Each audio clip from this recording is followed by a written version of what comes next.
Welcome back, all my 40K fanatics out there. I'm DJ here with Tim's Nation to bring you another video for all of my crotties out there. As I said, we've been moving through all the different Canoptek units, and now we're going to revisit one that I talked about early on when the indexes came out, and that is the Canoptek Stalker. One of the nice things I do like is that, I've talked about this with a couple friends, we looked through all the indexes as the game was coming out, as the rules were setting up, and they're like, oh, this is so good. Oh, this is not that good. Oh, we should do it this. All these different ideas. And then we're starting to play the game. And it's amazing how many units, like now you go back and look at, and you go, oh, I thought this, I saw that. And now, after playing the game a lot, seeing these things go, oh, wow, that's so cool. This is such an ability that I feel is just like I can't go without. And so going back through a lot of these data sheets, it's really interesting. And I didn't look back over my video that I originally made. And I want to cover this one. And then I want to go back through myself and look at the comparison of what I felt for this vid at the beginning of the edition to now, which we're still in the early stages, but we've definitely seen a lot more develop in the game entirely. So today we're going to talk about the Canoptek Stalker. And as always, if you guys haven't subscribed to the channel already, please do. We are closing in on that 1,000 mark. I'm so excited, so happy. Thank you guys for so much support throughout this entire adventure. It's been a lot of fun, and we're getting real close to that 1,000 mark. As well, turn on the bell for notifications, get notified on all the videos in this series. I still have the Reanimator to cover. And due to some requests, I think I might do a little special feature going over the Forge World Canoptek units. But that's a little bit later to see. Basically, I need to get a new battery for my laptop so I can sit down and go through all the Forge World stuff as well. Anyways, Canoptek Stalker. Let's talk about this guy. Let's talk about this. I love personally this model. I know early on I did make a lot of comparison between it and the Doomsday arc, and that was some mixed reviews. There's a lot of people out there who are in love with the Doomsday arc, and I am not one of them. The reason I don't love it is I don't like its size, its shape, and how easy it is to pick up and take out. And the fact that in order to trigger the devastating wounds, it has to sit still for the point investment. It's a hard sell. It's a hard sell for me. And when I say it's a hard sell for me, that's because of my tactics and the way I play on the table, the units I prefer to use. So that might just be in that personal preference range of, to me, the Doomsday arc is not a unit that I personally would like to use and choose when building a Necron army. Other people love these things. Other people were super happy to see them have this valuable data sheet again. And you know what? Honestly, I'm happy for you guys. I hate when I hear that a buddy has an awesome painted unit. And I know as soon as I say this, everyone's going to be thinking about that one unit that they spent so much time painting. It was great for an edition. It was part of Death Stars or this or that. And it was just such an intricate piece that you spent all this time and got these custom bases and everything was done up nicely, and then it's on the shelf. And that's always a feels bad. So I do love any time any army, any player can take any of their models off the shelf and start playing them again and using something they may have spent a lot of time working on, as long as it's not Eldar. Just kidding. Just kidding. It always seems like Eldar always is able to jump right to the top of the meta in some way, shape, or form. All right, so Canoptek Stalker. Let's start with this guy. So looking at his stat characteristic, he's got a 7-inch move, and he is a walker in a vehicle, so that's going to inhibit him on some of the things that he's able to get around, so you're probably still going to have him kind of in the open. He's got a toughness 8, which is good. Compared to some of the other things that we see T9 on, the T8 is a little low in comparison, but he does have that 4-up invuln, which we'll get over to that in a minute. He's got 3-up save, 12 wounds. So he's got a lot of wounds, but I mean, this tall, spidery looking thing, you know, he's going to take some damage. Leadership of 8 and an objective control value of 4, which is cool to see because I see a lot of vehicles that are OC3. So that +1 OC is not entirely terrible. He does have a 4-up invulnerable save, which, again, like the Doomsday Arc, in comparison, that's still there. He is only 125 points, and that's where I think a lot of his value comes in, is how much cheaper he is than the Doomsday Arc, and you're able to still get a valuable weapon and some damage on the table that losing it is not such a heavy hit to your army's overall percentage of points. So I personally am a big fan of this guy. And in his general stat lines is not why. Let's go over his abilities and talk about what he does in that sense. Now, one thing to remember is this guy is Canoptek. And one of the nice things about having Canoptek units is that we have the Canoptek control node on a Tech Marine. So when you go and take things like the Sovereign doesn't have to be backed by the Doomstalker to give them +1 hit. You have the Canoptek control node that can be back there to give these guys +1 hit. So the Canoptek keyword on the Doomstalker is actually significantly helpful for being able to distribute that +1 to hit, where the Sovereign, you may want to have that, the Sovereign Cornell Enhancement, you may want to have that somewhere else in the battlefield. These guys might be able to slot in there because of being able to give them such boosts off of a Canoptek control node, per se. So, okay, abilities. Sentinel, first of all, reanimation protocol, as always, which is important since we've actually saw for a little while that Transcendent Catan didn't have reanimation protocols. Sentinel construct. Each time you target a unit with the Fire Overwatch stratagem while resolving the stratagem's hits are scored on an unmodified hit roll of 5-up. When I first looked at this, I thought that was not going to be that big of an ability. I thought, okay, fives to sixes, like, yes. I know a 5-up invuln is day and night compared to a 6-up invuln, and so that was in my mind. But the first time I rolled this guy, and the first time seeing that, being able to pick up a land speeder was nice. Being able to have that threatening Overwatch is very, very nice. And with some of these armies being able to vex things, that might make your opponent think, oh, I might want to vex this Overwatch strat, especially because of the gun that this thing is toting. That 5-up Overwatch is actually, you got to try it out. You got to try it out. I was questioning it at first too, until I put it on a table, spent the command point, and fired the Overwatch. And after I did it the first time, I was shooting Overwatch on a Doomstalker like every single turn for the rest of the game. And I really, really, really saw a lot of value behind this unit and being able to hit on 5s during my opponent's turn after he moved. It really was efficient. And when I go and run these guys again, that's something I'll talk about more so when I start to do this, because man, is it good. Man, is it so good. It's so nice when the damage resolves and go, wow, that Doomstalker just did that on an Overwatch in your turn. So what is it overwatching? Let's talk about its guns. So the Doomsday Blaster is not quite as strong as the Doomsday Cannon. It is heavy. It does have blast. 48-inch range, which is a little bit less than that. D6 +1, same as the Cannon.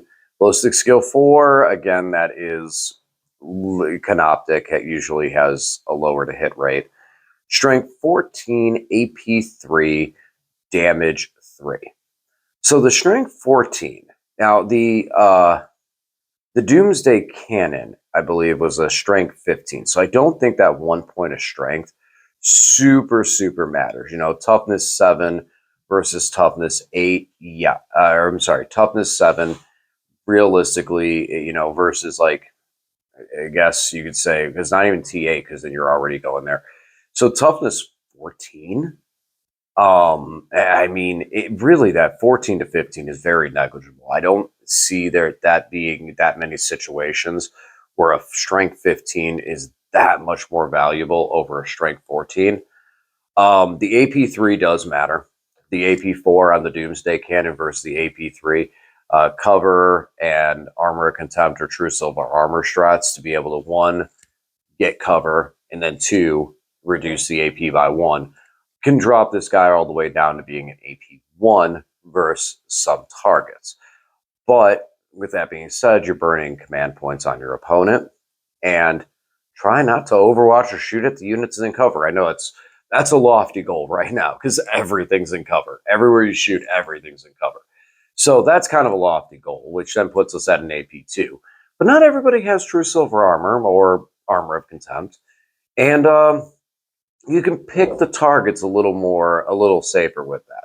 It's not the end of the world, but it does mean you definitely have to watch for it and play around it.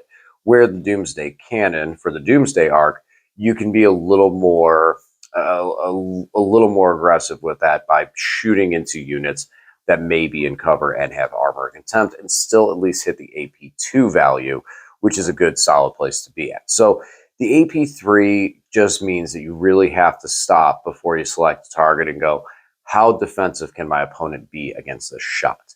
And it's the biggest thing that I noticed with that. But it's not the end of the world. AP3 is still a very, very solid place to be. And with the gun being 3 damage flat, very nice. Very, very nice. Able to pick up Terminators and a lot of 3 wound models the same. And 3 damage is just a very... I really enjoyed being at 3 damage with some other armies and some other units. Just it's a very... It'll pick stuff up. It'll pick stuff up cleanly. Especially things that have feel no pain that are 2 wound models and you do 2 damage and they feel no pain one of them, and then it's like, okay, well, now that 2 damage weapon is getting weaker, weaker, weaker, and weaker as things go on.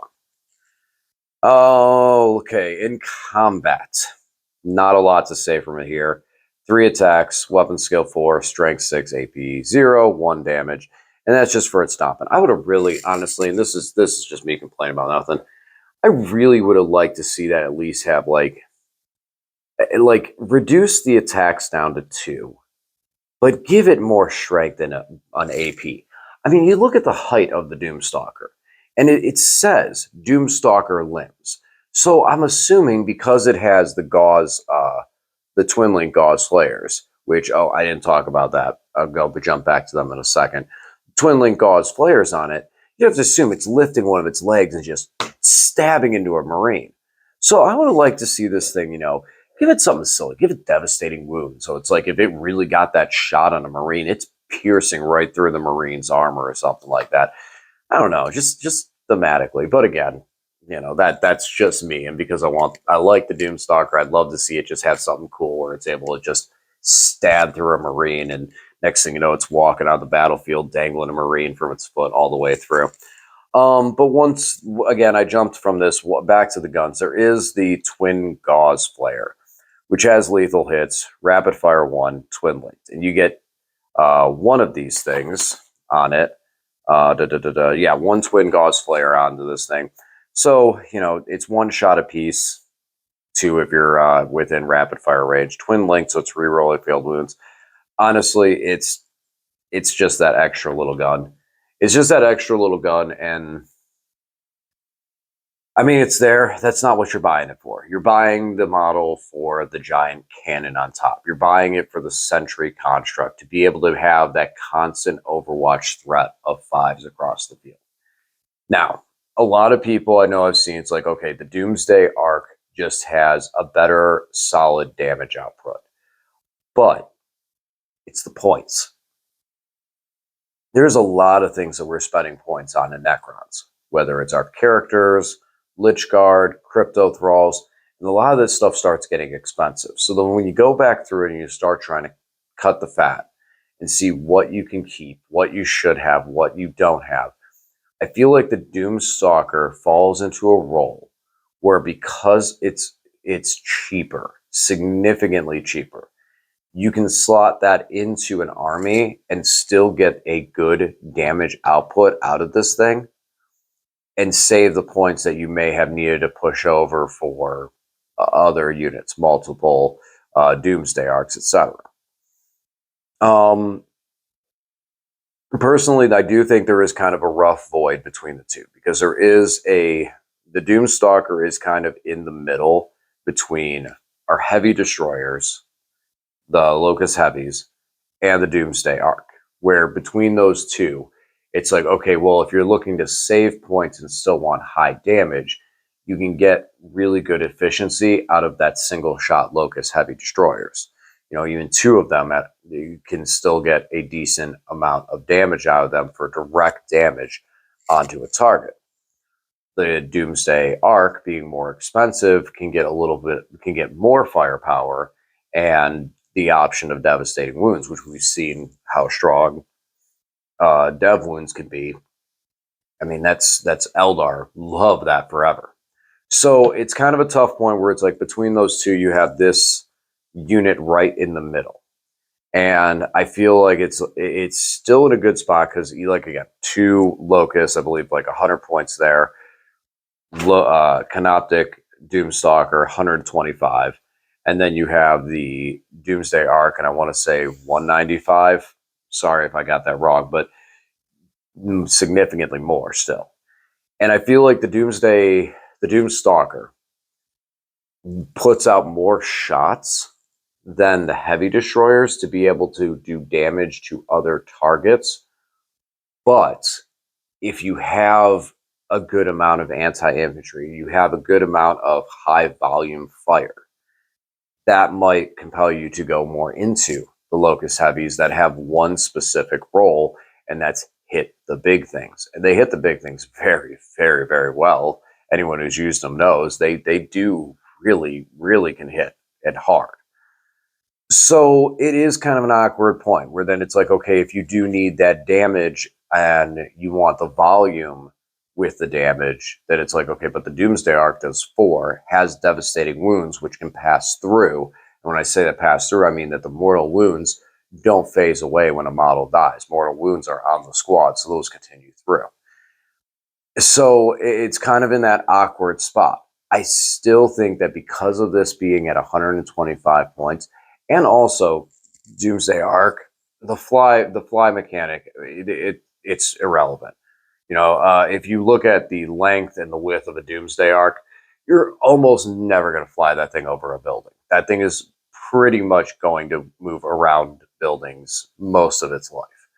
And I know there's that one time where you're like, well, I did up here and I got, okay, sure. But most of the times that's going around a building. The Doomstalker has a smaller base, so it's a smaller footprint, but it's still a wide enough footprint to cover the backfield, cover out deep strike zones, and then be able to engage on the forefront. Yes, the Doomsday Ark has the Gauze Flare array. Do you really want to be that close with your Doomsday Ark? Do you? The Doomstalker, less on that, but again, you're just wanting to fire that ranged cannon. I also do like the fact that these guys, you can get them in strategic reserve and bring them on pretty nicely to be able to put some damage down the field in all at the same time and bring them on with a Canoptek control node and just do some damage. So I still really do like these guys. I think that they get sold a little short because of that, the heavies and the Doomsday Arks and where they kind of fall in the middle of it. And I think that as we start to cut our lists and start to see which characters do I need, what enhancements can I take, because there's a lot of mechanics that work within Necrons, from the Sovereign Cornell enhancement to being able to count as characters in multiple units, to where do you need your Overlord, how many Technomancers do you really need, you know, and you start to figure that stuff out and you start cutting those back. The Doomstalker might be able to slot in more into more armies just because of its point cost, and it is still an efficient gun platform. At least that's how I feel. So let me know in the comments what you guys think. I will be getting Doomstalkers in my Canoptek list, so I will be talking about them plenty on the table. And yeah, thanks you guys for listening. I hope you enjoyed, and I'll talk to you again soon. Thanks for watching.